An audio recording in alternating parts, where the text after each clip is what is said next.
Syrian refugees and security concerns, are they real? I'm Brian Lilley with TheRebel.media. You speak to some people and they seem offended at the idea that there could be any security concern regarding Syrian refugees. To them, this is just a crisis of humanitarian efforts and it needs to be fixed now. And to heck with the idea that there might be security concerns. I've heard Stephen Harper described as, well, playing into fear-mongering by saying he will deal with the situation, but also deal with issues of security. Listen to the skepticism from the reporter asking the Prime Minister about this at a campaign stop in Prince Edward Island. Can you elaborate on the security concerns posed by Syrian refugees? The short answer to that is no. Look, I think the public generally, it doesn't take much to figure out. Given the nature of the conflict in the Syrian-Iraqi region, the nature of the very serious security threats that this poses.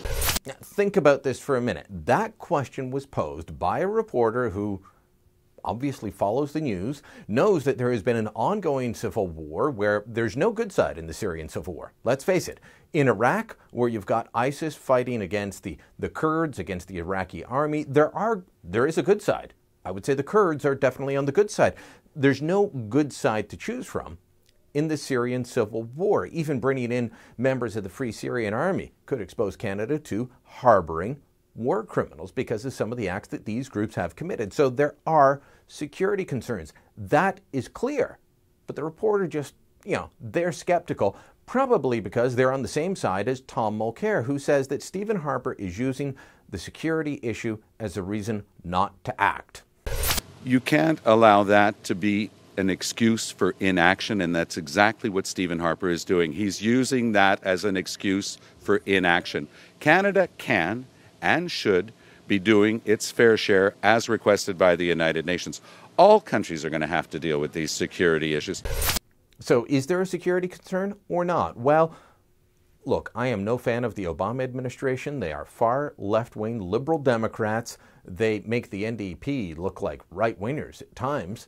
And yet, Obama's national security czar, James Clapper, says very much we should be concerned about who we bring in as we try and help legitimate refugees. One of the obvious issues that we worry about, and in turn, as we bring refugees to this country, is exactly what their background.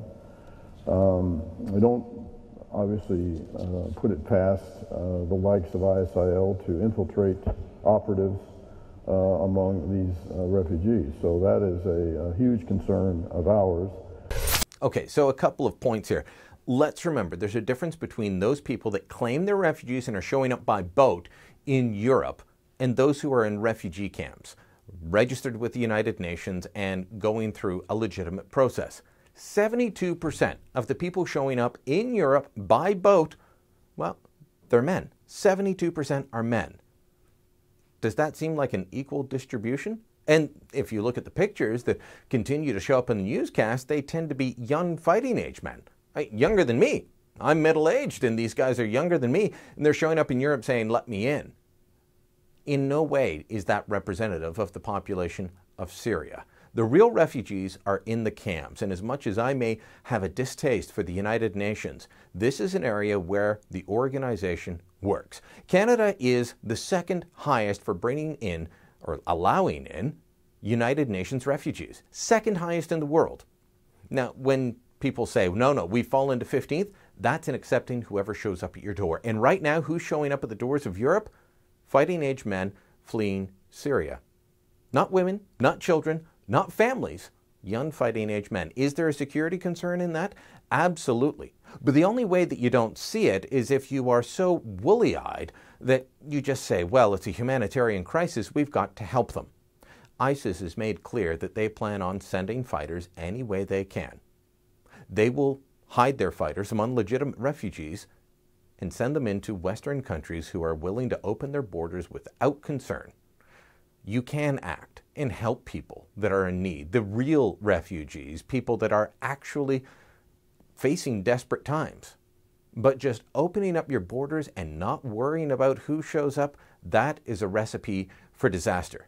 But that's the recipe that Tom Mulcair and Justin Trudeau, the Liberals and the New Democrats, would have us bake into our Canadian refugee system.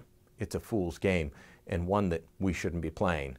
Thankfully, at least until October 19th, Stephen Harper is still in charge, and he's the one with the level head.